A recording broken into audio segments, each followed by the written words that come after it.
Honourable Thiru and Justice Thiru N. Thirukkural,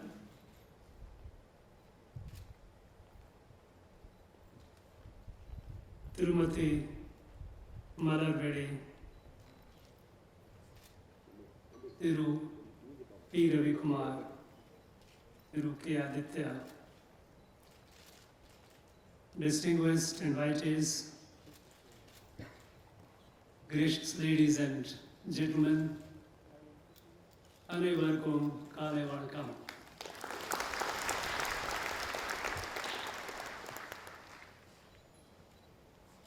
I feel blessed in the land, this Tamilnadu, which is the Adhyatmik Bhumi, the spiritual land, and Pune Bhumi, which is a sacred land. It is a spiritual land, Adhyatmik Bhumi, because this land has given birth to such great sages and seers thousands of years ago.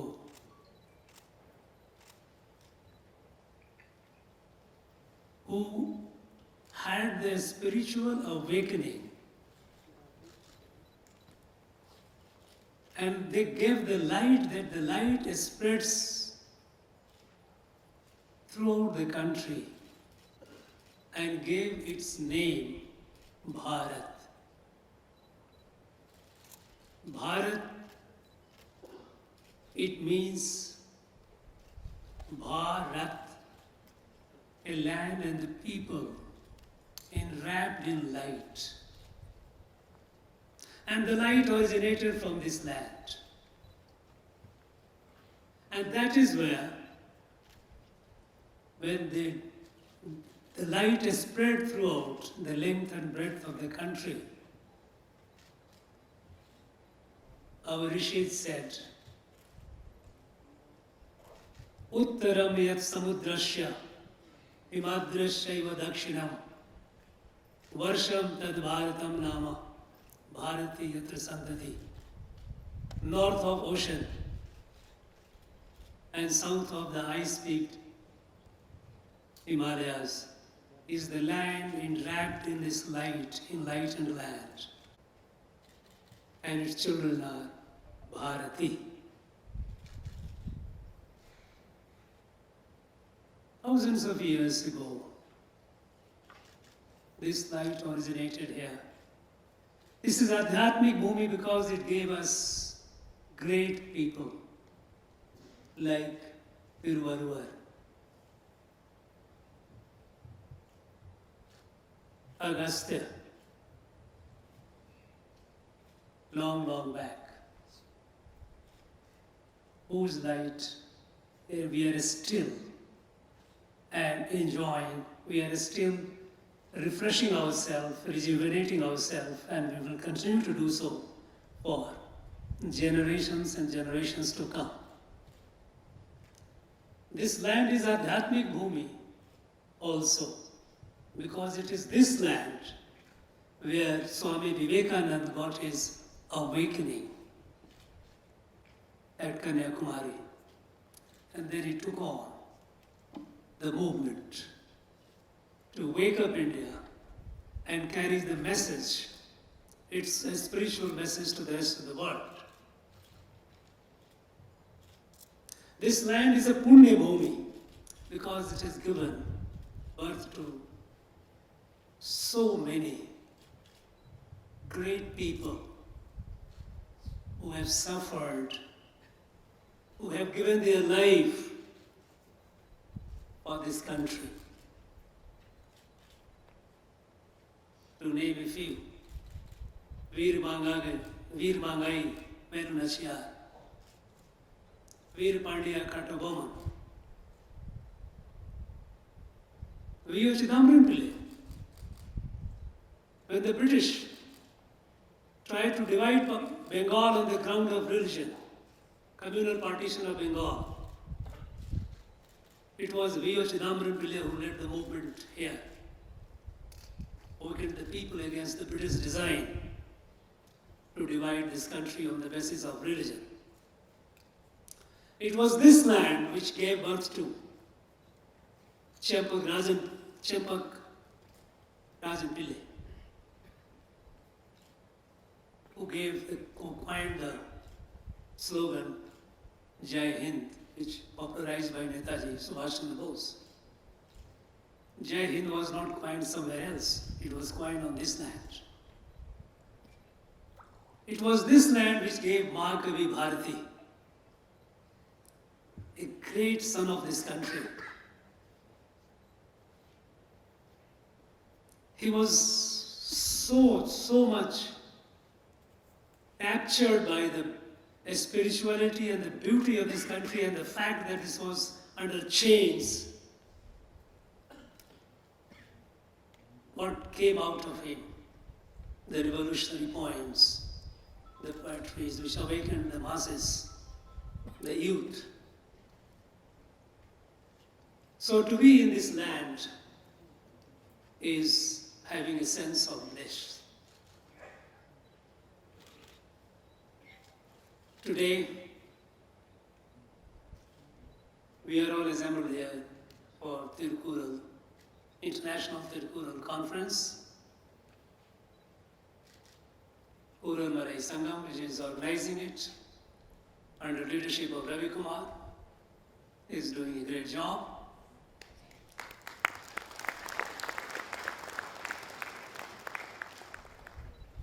As a young student, I had the benefit of reading a few Kurals, not in Tamil of course, because I didn't know the language. I'm trying. Now, Tamil Katru Korigirain.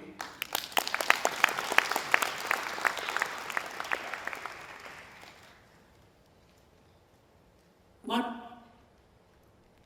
such a magnificent work. Subsequently, when I got opportunity to read the English translation of it,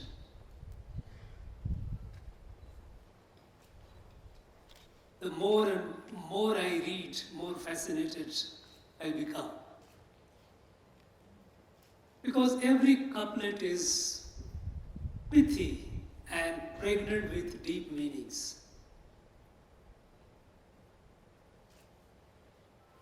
But one question which has, or curiosity you may call it, has agitated me all through is,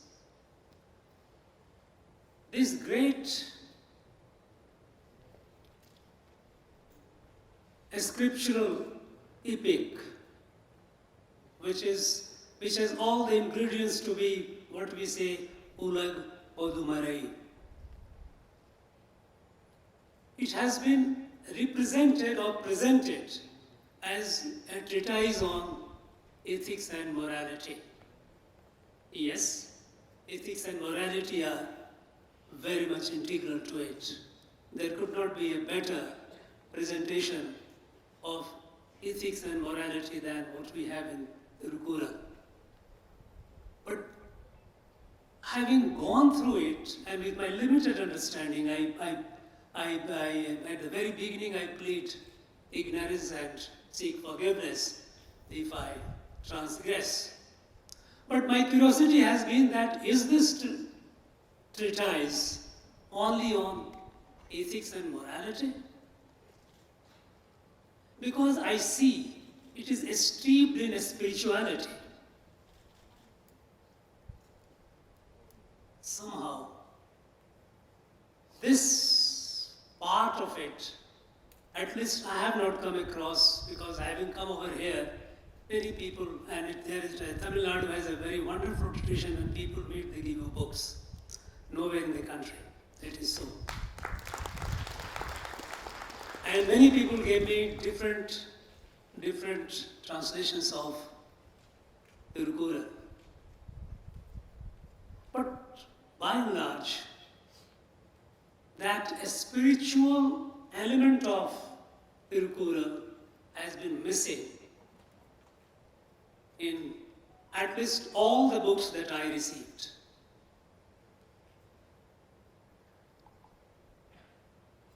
You start the very first Ural, the very first, what it says. Agar mudal editellam adi bhagwan mutadre ulaga. Adi bhagwan mutadre ulaga.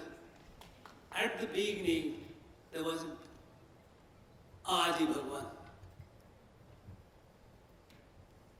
And then, subsequent one, are all steeped in bhakti. This Adi Bhagwan, at the very beginning, when we read Rig Veda in Nasadiyashu, which is the core of Rig Veda, it says, at the beginning was Paramatma, Brahma, Prajapati, different names have been given to that Adi Bhagwan. And the rest, the whole creation, the whole universe is a manifestation of that Adi Bhagwan, that Brahma.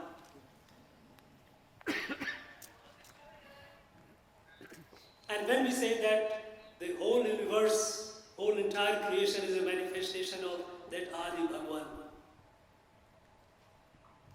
then we see the spiritual connect between not only all of us, all the human beings, but we also see with the rest of creation.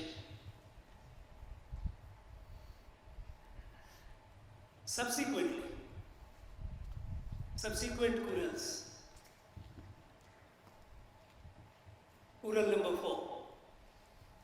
Vendudal Vendamai Ilanadis Sirandak Yandu Midumai Ila. It says, if the total dedication and devotion with that Adi Bhagwan, no sin, no evil will touch him. I find a resonance, a mirror in Bhagavad Gita when it says, Brahmanadhyaya karmani sangam tektva karutiha labhyate na sapapena padma patra vimamasa. If with the total devotion to the Brahman, that Adi Bhagwan, if you do anything, the sins and evils don't touch you. You are like a lotus leaf in the water, surrounded by sins, yet sins don't touch you. So deep is spirituality. You go further, Thirukkural, it talks about renunciation. It talks about ways to be free from the cycle of birth and death.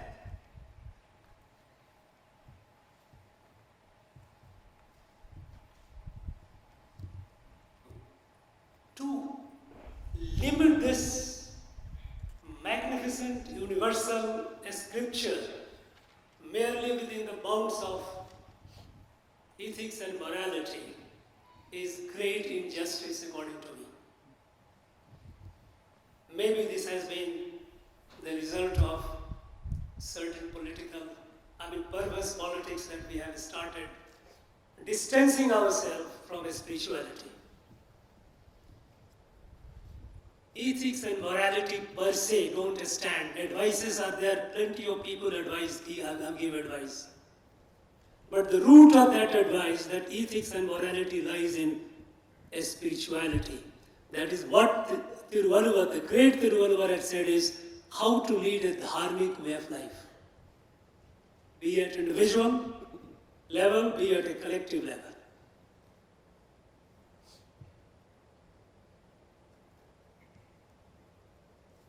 I would urge the scholars, researchers present here, those who are part of this conference, either offline or online, to ponder over it.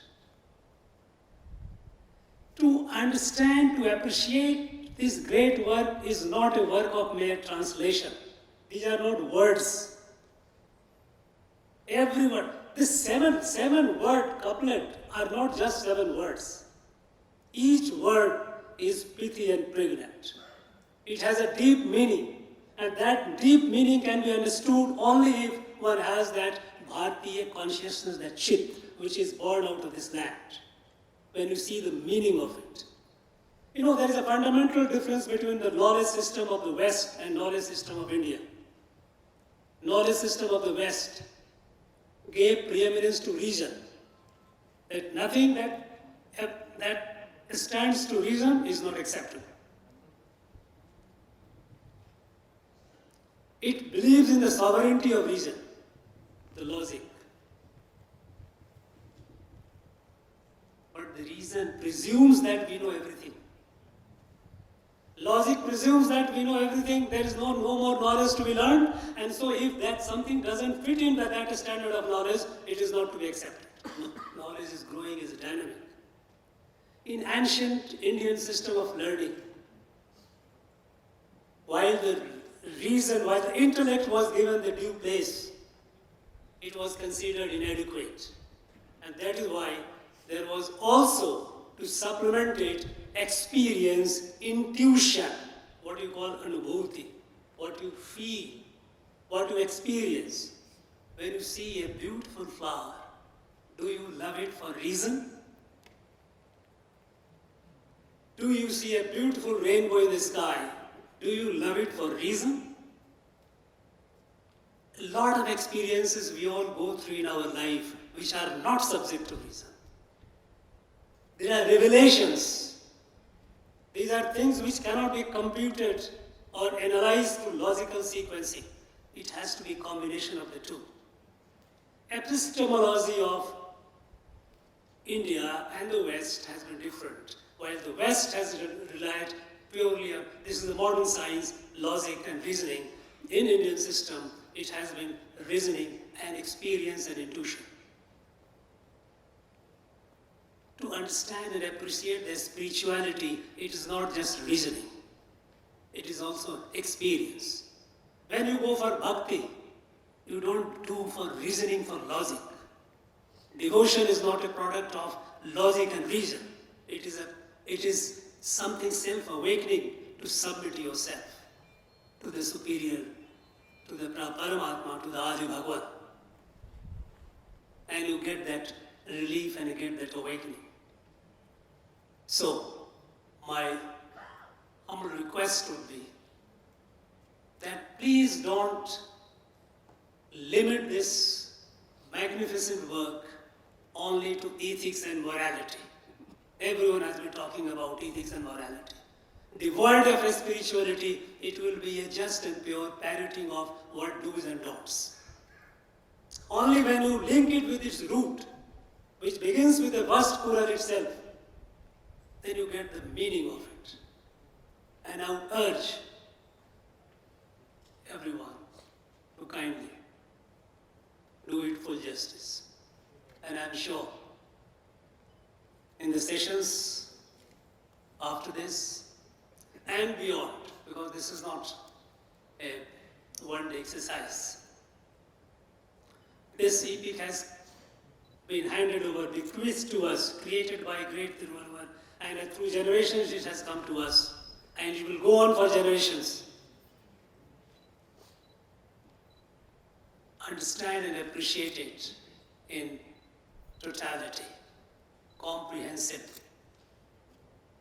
What is needed is more and more bhashya, more and more explanation, not just translation. And then nobody can stop this great work to be accepted universally, because it has all the inherent strength of it. It doesn't need anyone's recognition or anyone's approval.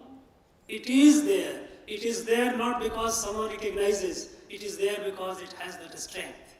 It has survived for more than 2,000 years, and it will survive for several thousands years ago. It is for us to see that it blossoms in its totality, not in a narrow, limited sense, maybe because that could be certain political compulsions or whatever, or sort of correctness of the period. No. These things have been there much before, long before different political ideologies have come and gone. In the 2000 years, many thoughts, many ideologies have come and gone, and many will come and go. This holy text will stand, will stay with us. So it is for us to see that its whole glory is preserved. I wish all of you all the best. You have a very meaningful discussions, meaningful deliberations, meaningful what we call Shastrarth, which has been debate, which has been the Indian tradition. And let something good come out of it. Nandri, Ulagha Tamil, Jai Hind.